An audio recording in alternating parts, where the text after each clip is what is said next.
Boas-vindas, minha gente querida. Muita fé, muito amor, muita paz, muita alegria para todos os corações.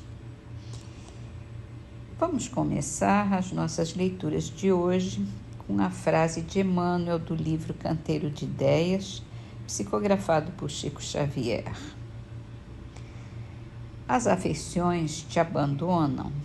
Siga adiante agindo pelo bem do próximo e você achará corações que compartilham seus ideais. Porque a gente atrai o que a gente está sintonizando. Então, quando a gente está meio mal, meio deprê, meio revoltado, às vezes a gente acaba, em vez de atrair, repelindo aqueles com quem a gente gostaria de estar e se sente meio abandonado. Mas, na verdade, é a nossa energia mesmo que nos separou deles. Mas se a gente está bem, a gente vai atrair os bons. E nesse caso, quem nos abandona, quem nos deixa, é porque não estava na mesma sintonia que nós. Então, deixa que ele vá, que qualquer hora ele volta. Então, vamos para o Livro dos Espíritos. E falando sobre o aperfeiçoamento das etnias, a sucessão das etnias,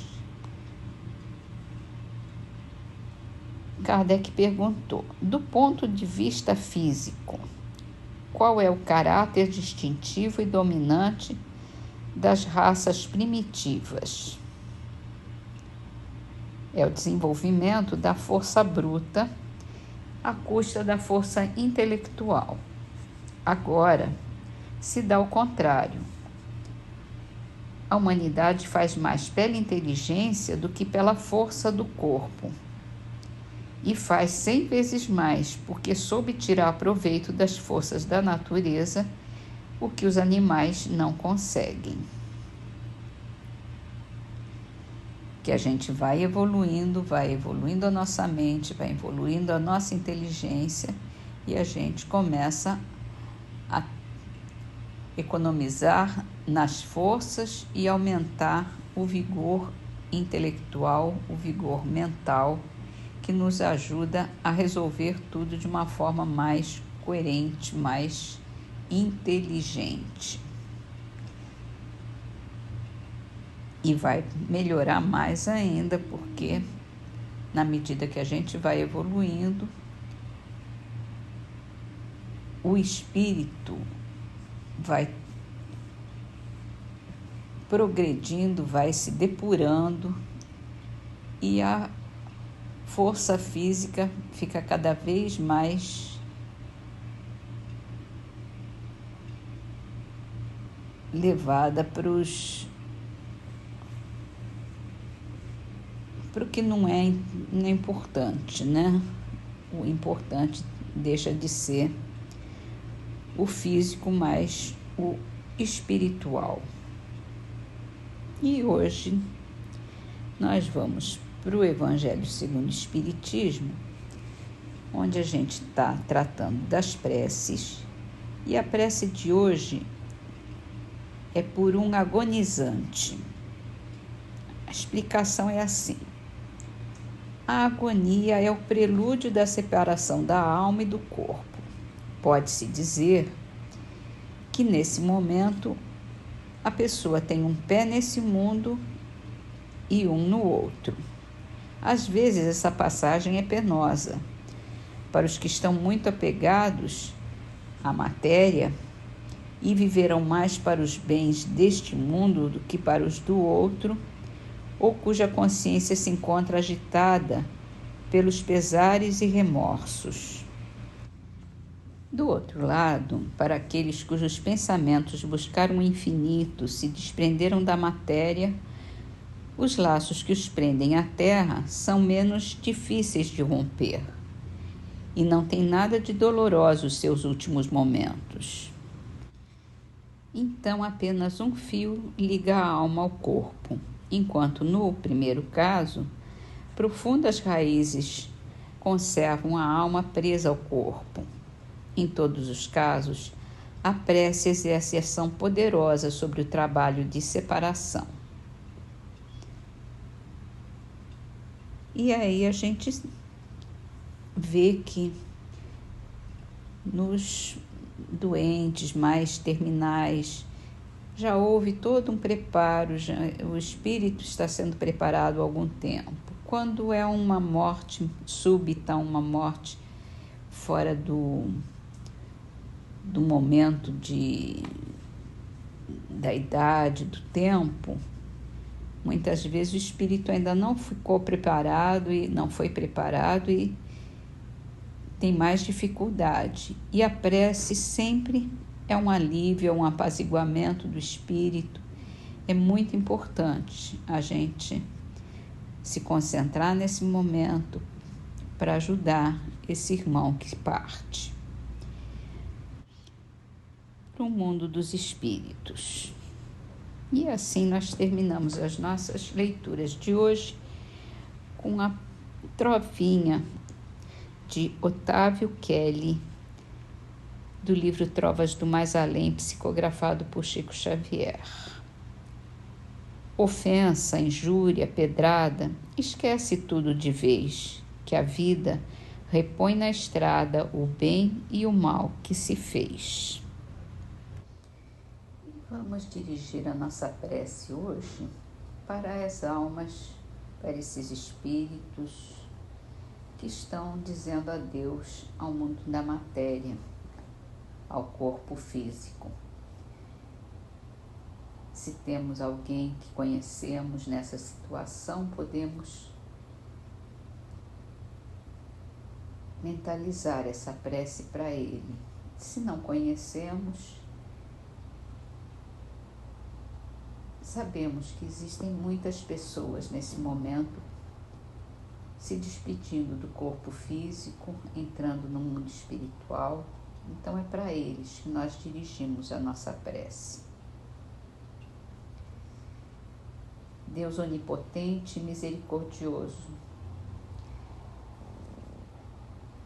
esta alma que está prestes a deixar seu envoltório terreno para tornar ao mundo dos espíritos sua verdadeira pátria, que lhe seja dado fazê-lo em paz e que sobre ele se estenda a sua misericórdia. Bons espíritos que acompanharam na terra, não a abandonem nesse momento supremo. Dê-lhes forças para suportar os últimos sofrimentos, porque é preciso passar neste mundo a bem do seu progresso futuro.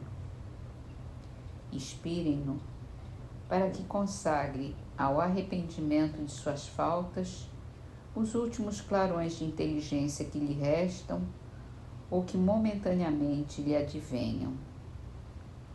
Dirigimos o nosso pensamento para que atue de modo a tornar menos penoso para esses espíritos o trabalho de separação e para que levem consigo, ao abandonar a terra, os consolos da esperança.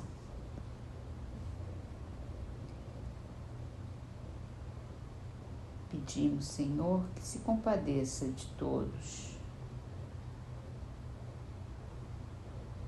e que ilumine seus espíritos para que se tornem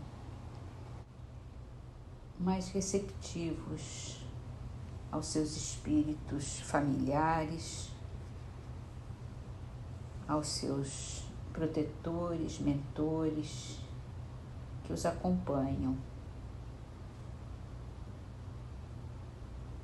E assim, Senhor,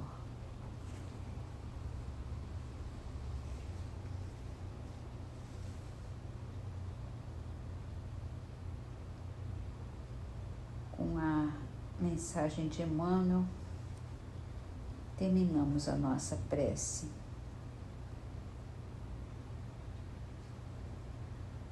O ensinamento do Mestre vibra entre as quatro paredes do nosso templo doméstico.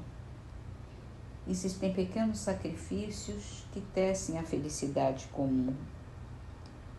A observação impensada, ouvida sem revolta, a calúnia isolada no algodão do silêncio, a enfermidade recebida com calma, o erro que encontra compaixão.